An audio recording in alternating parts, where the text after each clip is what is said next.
अस्सलाम वालेकुम नाज़रीन, प्रोग्राम कराची टुडे और मैं हूं आपका मेज़बान बिलाल खान। आज सबसे पहले नजर डाल लेते हैं टॉप स्टोरीज पर, जिन स्टोरीज को आज हम प्रोग्राम में आपके सामने रखने वाले हैं। कमिश्नर ऑफिस की अगर बात की जाए तो सूबाई वुज़रा और ताजिरों के जो रहनुमा हैं उनके दरमियान आज मीटिंग हुई और इजलास हुआ। इजलास के अंदर इस बात को जो है वो सामने रखा गया है कि जो इस वक्त मार्केट्स हैं वो जल्दी बंद करने के औकात पर मुशावरत होनी है। जबकि कराची में ताजिरों की जो बाजार रात 9 बजे और रेस्टोरेंट्स को 11 से 12 बजे बंद करने की जो तजवीज़ दी गई है उस पर बात की गई है। जबकि कराची की सियासत के अंदर ड्रामाई तब्दीली की तैयारियां मुकम्मल कर ली गई हैं। 1 से 2 रोज़ की बात की गई है। 72 घंटों का कहा गया है कि PSP के MQM पाकिस्तान में जम्न होने के ऐलानात हो सकते हैं। ये भी जराए बता रहे हैं कि आपको ये भी बताएंगे साथ साथ कोविड के हवाले से कि कोरोना के नए वेरिएंट से बचाव के लिए सिंध हुकूमत बड़े इकदाम करने के लिए इस वक्त कोशा है। कोविड का जो नया वेरिएंट है उसका खदशा जाहिर किया जा रहा है। महकमा सेहत सिंध का NCOC का जो खत है वो भी आपके सामने रखेंगे। हुकूमत सिंध की चीन से आने वाले मुसाफिरों की टेस्टिंग और स्क्रीनिंग की भी तजवीज़ दी गई है। जबकि मुसाफिरों का कराची एयरपोर्ट पहुंचने पर दोबारा टेस्ट किया जाएगा। महकमा सेहत ने एलामिया जारी कर दिया है।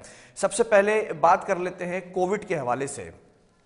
कोरोना का जो नया वेरिएंट है उसका खदशा जाहिर किया गया है। जबकि महकमा सेहत सिंध की जानिब से यह भी एलामिया जारी किया गया कि NCOC की हिदायत पर नए वेरिएंट से बचाव के लिए इकदाम का फैसला किया गया है, जिसके तहत चीन से जो आने वाले मुसाफिर हैं उनका कोविड टेस्ट किया जाएगा। इस हवाले से बात कर लेते हैं। सबसे पहले स्टोरी के हवाले से जो हमने चीज़ें तैयार की वो आपको दिखाते हैं।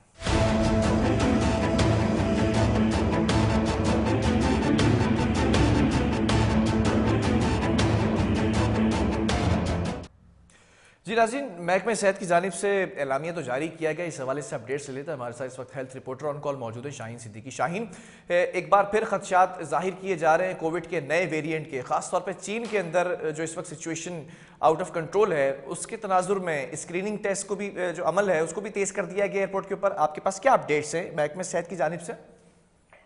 देखिए फिलहाल आज नोटिफिकेशन जारी किया गया है इस हवाले से। NCOC को के खत के मुताबिक आज महकमा सेहत सिंध ने जो है वो नोटिफिकेशन जारी किया कि एयरपोर्ट पे जो है वो स्क्रीनिंग को सख्त किया जाए। खास तौर पर जो चीन से फ्लाइट आएंगी उन तमाम मुसाफिरों का कोरोना टेस्ट किया जाएगा। अगर सिम्टम्स किसी भी मुसाफिर में देखे गए, खासतौर पे फीवर के हवाले से या खांसी के हवाले से खासतौर पे, तो उसको करंटीन कर दिया जाएगा। टेस्ट लेने के बाद अगर टेस्ट भी पॉजिटिव हुआ तो उसके बाद उसको करंटीन करने के बाद उसके फर्दर टेस्ट करवाए जाएंगे। और खास तौर पे बूस्टर डोज के हवाले से ये कहा गया है कि अगर बूस्टर डोज का सर्टिफिकेट उसके पास मौजूद नहीं हुआ तो यहाँ उसको बूस्टर डोज की वैक्सीन भी लगाई जाएगी मुसाफिर को, अगर उसके पास सर्टिफिकेट मौजूद नहीं हुआ।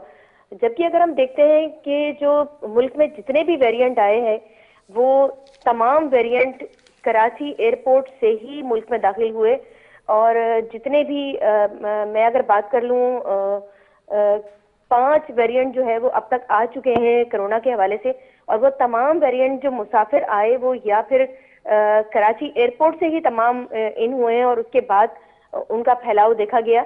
और आज महकमा सेहत सिंध ने जो है वो इस वेरिएंट के हवाले से नोटिफिकेशन फौरी तौर पर जारी किया और ये कहा गया कि स्क्रीनिंग को, क्योंकि स्क्रीनिंग बंद कर दी गई थी मुकम्मल तौर पर और तमाम जो है वो बूस्टर डोज भी नहीं लगाई जा रही थी किसी सेंटर पर, लेकिन स्क्रीनिंग दोबारा आज स्टार्ट करने का नोटिफिकेशन जारी किया गया।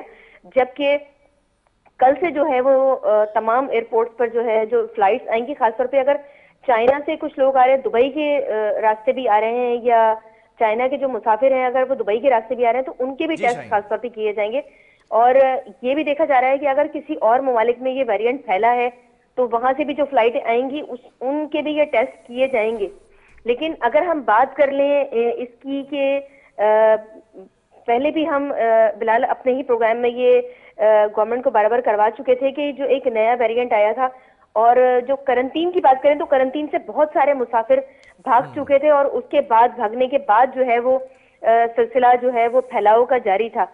अगर वो इकदाम नहीं लिए गए तो ये वेरिएंट, जिस तरह चाइना बहुत ज्यादा सूरत हाल वहाँ गंभीर हो चुकी है इस वेरिएंट की वजह से, तो एक दफा फिर कराची एयरपोर्ट के जरिए ही ये फैलाव मुमकिन होगा, और अगर मौसर शाहीन, इक़दामात आपको नहीं किए याद जाए। होगा 5th वेव के दौरान हमने प्रोग्राम किया था इसके ऊपर स्क्रीनिंग के हवाले से।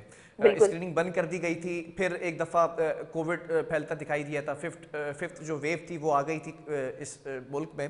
इस वक्त अगर बात की जाए स्क्रीनिंग के लिए जो टेस्टिंग किट्स हैं उनकी कमी का भी सामना है एयरपोर्ट पर, तो वो कब तक फुलफिल कर ली जाएंगी चीज़ें? देखिए बिलाल, जहाँ तक किट्स का ताल्लुक है तो कुछ मिकदार में किट्स अभी मौजूद हैं, लेकिन जाहिर सी बात है, आपको पता है कि अभी वहां से इंपोर्ट बंद हुआ है और एलसी नहीं खुल रही है, तो वो एक गंभीर सूरत हाल है। हाँ, डब्ल्यूएचओ ने ये बार बार करवाया है कि ये किट्स वो डब्ल्यूएचओ मंगवा कर देगा पाकिस्तान को, और जल्द जो है वो ये किया जाएगा कि एयरपोर्ट पे ना सिर्फ चाइना से बल्कि तमाम ममालिक से आने वाले मुसाफिरों का जो है वो टेस्ट किया जाएगा, क्योंकि इसका फैलाव अब दूसरे ममालिक में भी फैलना शुरू हो गया है। तो ये देखा जा रहा है कि अगर देखिए नोटिफिकेशन तो जारी कर दिया जाता है लेकिन वो काम नहीं हो पाता। बिलाल, आपको याद होगा हमने जब इस प्रोग्राम को हाईलाइट किया था तो वहां पर इंतजाम किए गए थे और खासतौर पे सिक्योरिटी बहुत टाइट कर दी गई थी, जो क्वारंटीन में से लोग भागना शुरू हुए थे, और फिर जो हमने प्रोग्राम में हाईलाइट किया था तो उसके बाद उनकी सिक्योरिटी टाइट की गई थी और वहां बड़ा पहरा लगाया गया था पुलिस का, और डीसी के अंडर जो अस्पताल आते थे उनमें उन्होंने फिर उसको देखा था उस हवाले से, क्योंकि हमने देखा था इंडिया के काफी मुसाफिर थे जो भाग गए थे और फिर एक वेरिएंट जो है वो पाकिस्तान में बहुत ज्यादा फैला था, जिसकी वजह से इमदाद भी हुई थी। ठीक है शाहीन, महकमे सेहत ने और भी कुछ हिदायत जारी की है, खास तौर पे जो इस वक्त मुसाफिर हैं उनको बूस्टर डोज भी लगाया जाएगा, और 6 मंथ्स के अंदर अगर लगी हुई है तो फिर उनको नहीं लगाया जाएगा, लेकिन चेस्ट एक्सरे भी होगा। इस हवाले से भी जरा डिटेल बताइएगा हमें। हाँ बिल्कुल, ये कहा गया है कि अगर 6 महीने की अगर उनकी बूस्टर डोज के सर्टिफिकेट 6 महीने के हुए तो उनको बूस्टर डोज यहाँ लगाई जाएगी, और अगर 1 महीने या 15 दिन के अंदर अंदर की बूस्टर डोज लगी हुई तो उनको वो बूस्टर डोज नहीं लगाई जाएगी। लेकिन ये भी कहा गया है कि अगर उनको ये देखा गया कि वो बूस्टर डोज उन पर असर नहीं कर रही है तो ये भी मतलब वेरिफिकेशन वहाँ मुल्क से की जाएगी, खासतौर पे चाइना से, कि आया कि ये बूस्टर डोज इस मियाद की लगाई गई है या नहीं लगाई गई है। ये एक बड़ा क्लियर कट जो है वो नोटिफिकेशन आज जारी किया गया है। उसमें ये कहा गया है कि अगर 6 महीने इससे पहले, मतलब ये कि 5 महीने की भी अगर डोज होगी तो वो डोज दोबारा बूस्टर डोज यहाँ पर लगाई जाएगी और फिर उसके बाद मुसाफिर को छोड़ा जाएगा। अगर मैं खास तौर पर बात करूँ, एक दफा फिर महकमा सेहत ने इज्तिमात पर पाबंदी आयद की है और खास तौर पे जो पब्लिक प्लेस है वहां पर मास्क जो है वो दोबारा कह दिया गया है कि वो लाजमी करार दे दिया गया है। खासतौर पे पार्क्स में, अस्पतालों में या जहां मतलब ऑफिसेज में, वहां जो है वो दोबारा मास्क जो है उसके बगैर जो है वो एंट्री बना होगी। और पब्लिक प्लेस मतलब इज्तिमात पर पाबंदी आयद कर दी गई है कि लोग इकट्ठे ना हो, जमा ना हो, खासतौर पे इसका फैलाव। हम बिलाल, आपको याद होगा जब ये कहा गया था सिंध गवर्नमेंट ने कि कोरोना बिल्कुल खत्म हो चुका है, तो हमने प्रोग्राम में ये बात हाईलाइट की थी कि जनवरी करीब होगा और कोरोना एक दफा फिर मंजर आम पर आ सकता है, क्योंकि ये नए नए वेरिएंट इसके आ रहे हैं और मजीद अभी वेरिएंट आने हैं। क्योंकि इन्फेक्शन डिजीज सोसाइटी की डॉक्टर बुशर जमील जो इसकी प्रेसिडेंट है, उनका भी कहना यही था कि अभी दुनिया में और वेरिएंट इसके आने हैं मजीद, और ये भी देखा जा सकता है कि पाकिस्तान में भी खतरा है। लेकिन शाहीन, जरा से ये भी बताइएगा कि सिर्फ कोविड टेस्ट का नहीं कहा गया बल्कि चेस्ट एक्सरे का भी कहा गया, अगर खदशा जाहिर किया जा सकता है। वो ये उन के लिए है जिनमें अगर अलामात जाहिर हुई, खासतौर पे फीवर अगर देखा गया या खांसी या चेस्ट कंजेक्शन देखा गया, तो उनके लिए चेस्ट एक्सरे लाजमी करार दे दिया गया। उन पेशेंट का, उन मुसाफिरों का चेस्ट एक्सरे भी जो है वो किया जाएगा खासतौर पर। ठीक है, ये लाजमी करार दिया गया है उनको जिनको क्वारंटीन किया जाएगा। कोविड का ये कौन सा वेरिएंट है जो चीन में तशवीशनाक सूरत-ए-हाल इख्तियार कर चुका है? देखिए, इस वेरिएंट के हवाले से अभी कुछ हत्तुल इम्कान कोई बात नहीं बताई जा रही वेरिएंट के हवाले से, क्योंकि ये शक्ल अपनी बहुत तेजी से तब्दील कर रहा है। 2 वेरिएंट अभी वहां पर इस वक्त मौजूद हैं जिनका अभी तस्दीक खास तौर पर नहीं की जा रही, क्योंकि ये जो कोरोना है ये अपनी शक्ल बहुत तेजी से तब्दील कर रहा है और जैसे जैसे साल आगे बढ़ते चले जाएंगे ये वेरिएंट अपनी शक्ल जो है वो तब्दील करता जाएगा। खासतौर पे अगर हम वैक्सीन की बात करें तो वैक्सीन में भी अब तब्दीली आना शुरू हुई है। बूस्टर डोज खासतौर पे है जो है एक और कंपनी ने लॉन्च की है, जिसकी बूस्टर डोज अब इस पर काम करेगी। खासतौर पे जो पिछली बूस्टर डोज थी वो अब उसका ये है कि काम मतलब ये कि शक्ल तब्दील की है, तो इस पर अब बूस्टर भी जो है वो तब्दील की जा रही ठीक है। है शाहीन, बहुत शुक्रिया आपका हमें तफसीलात से आगाह करने के लिए। कोविड की अगर बात की जाए, कोरोना वायरस के जो हालात हैं वो मुकम्मल तौर पर कंट्रोल में है, ये कहना है वजारत सेहत का। और एनसीओसी ने भी जो हिदायत दी हैं, तो महकमा सेहत ने एलामिया जारी कर दिया है। उसमें स्क्रीनिंग के हवाले से जो एयरपोर्ट पर स्क्रीनिंग की जाती है, मुसाफिर जब वापस आते हैं यहाँ पर तो उनका टेस्ट होता है फौरी तौर पर। अगर वो टेस्ट पॉजिटिव आता है तो उनको क्वारंटीन किया जाता है, जबकि अगर नेगेटिव आता है तो फिर उनको भेज दिया जाता है उनके मुकामी एड्रेस पर। लेकिन सवाल ये पैदा होता है कि चीन के अंदर जो कोविड वायरस है, इसका जो नया वेरिएंट है उसमें इजाफा आलमी सतह पर तशवीशनाक सूरत हाल इख्तियार कर चुका है। इसी पर बात कर लेते हैं। हमारे साथ जो मेंबर हैं इंसदादे कोरोना के, प्रोफेसर डॉक्टर सईद खान साहब, वो ऑन कॉल मौजूद हैं। डॉक्टर साहब बहुत शुक्रिया प्रोग्राम के लिए, आपने एक बार फिर वक्त दिया। इस बार एक हलचल मची हुई है, खासतौर पर चीन के अंदर जो नया वेरिएंट आया है, जो इसकी किस्म है ओमिक्रॉन वायरस है, ये वेरिएंट जो है BF7 इसका नाम रखा गया है। जरा सा मैं चाहूँगा पहले इस वेरिएंट को हम डिस्कस कर लें कि ये क्या है। जी अस्सलाम वालेकुम बिलाल, बहुत बहुत शुक्रिया प्रोग्राम में इनवाइट करने का। BF7 ओमिक्रॉन कोविड का एक नया सब वेरिएंट है। ये ओमिक्रॉन का एक सब वेरिएंट इस दिल्ली के समय जो वक्त के साथ साथ अपनी जो हैयत है वो तब्दील कर रहा है। और ये वेरिएंट पिछले वेरिएंट से इस तरह मुख्तलिफ है कि इसकी जो इन्फेक्टिविटी है बहुत ज्यादा है। अगर इसको मिसाल में दूं, जब से पहले कोविड आया था तो उसकी और नॉट वैल्यू 2 थी, मतलब एक मुतासर शख्स 2 लोगों को मुतासर कर सकता था। लेकिन जब ओमिक्रॉन आया तो उसकी और नॉट वैल्यू 5 हो गई। इसका मतलब था कि एक मुतासर शख्स 5 लोगों को मुतासर कर सकता था। लेकिन अब ये जो BF7 है इसकी आर नॉट वैल्यू 20 है, 18 to 20। इसका मतलब है कि ये एक मुतासर शख्स तकरीबन 20 लोगों को मुतासर कर सकता है। तो इससे आप अंदाजा लगा सकते हैं कि ये कितना तेजी से फैलने वाला वेरिएंट है। और इसी वजह से चाइना में जो स्टेटिस्टिक्स बता रहे हैं तकरीबन 100 मिलियन लोग एक्सपेक्टेड है कि वो मुतासर होंगे इस वेरिएंट से। और उनमें तकरीबन जो एस्टिमेटेड नंबर है डेथ्स की वो भी बहुत ज़्यादा है, जो माहिरीन बता रहे हैं कि क्योंकि इतने ज़्यादा तादाद में लोग मुतासर होंगे चाइना में तो उससे मुतासर अफराद में तकरीबन लाखों की तादाद में अमवात भी हो सकती हैं। और ये वेरिएंट अभी इंडिया में भी फैलना शुरू हो गया है। US में भी ये वायरस चला गया है वेरिएंट, जापान में भी गया है। तकरीबन 5-6 ममालिक में इसकी तशखीस हो चुकी है अब तक। ठीक है, ज़रा मैं जानना चाहूँगा डॉक्टर साहब, किन किन ममालिक के अंदर इस वेरिएंट की तशखीस हुई है? क्योंकि अमेरिका की जानिब से भी खासी पाबंदियाँ लगा दी गई हैं चीनी मुसाफिरों के लिए सफ़र करने पर। फिर अमेरिका की जानिब से फैसला, इटली, जापान, भारत और मलेशिया की जानिब से चीन के जो इस वायरस के वेरिएंट के फैलने की रोकथाम के लिए इकदाम किए गए हैं। तो इस वक्त पूरी दुनिया में कहाँ कहाँ पर यह फैल रहा है नया वेरिएंट? अब तक की जो इतलात के मुताबिक तकरीबन 5 से 6 ममालिक में तो तशखीस हो चुकी है। लेकिन जैसे आप ये न्यू ईयर है, अभी क्रिसमस है और अभी चाइनीज न्यू ईयर में काफी लोग चाइना छुट्टियां मनाने आए हैं। लेकिन जैसे ही ये छुट्टियां खत्म होगी और ये लोग वापस जाएंगे अपने जहाँ जहाँ पे ये काम कर रहे थे तो ये नंबर और तादाद बहुत ज्यादा बढ़ जाएगी। तो अभी तक तो 5-6 ममालिक में तशखीस हुई है, क्योंकि हर मुल्क में इसकी तशखीस की भी लवाजमात मौजूद नहीं है।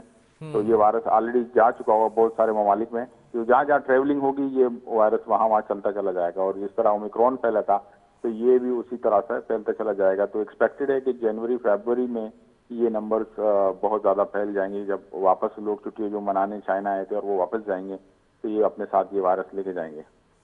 ठीक है डॉक्टर साहब, ये भी जानना चाहूँगा इस वायरस के जो नए वेरिएंट के हवाले से जो हमारे पास वैक्सीन मौजूद हैं वो असरअंदाज होंगी इस वेरिएंट पर? वैक्सीन बिल्कुल इफेक्टिव है। अगर मैं स्टेटिस्टिक्स आपसे शेयर करूं कि अब तक दुनिया भर में तकरीबन 66 करोड़ लोग मुतासर हुए हैं कोरोना से, जिसमें 40 लाख अमवात हुई हैं। और लेकिन अगर आप पिछले साल की अमवात की शरह देखें तो वो काफी कम है बनिस्बत उससे पहले 2020 और 21 के बनिस्बत।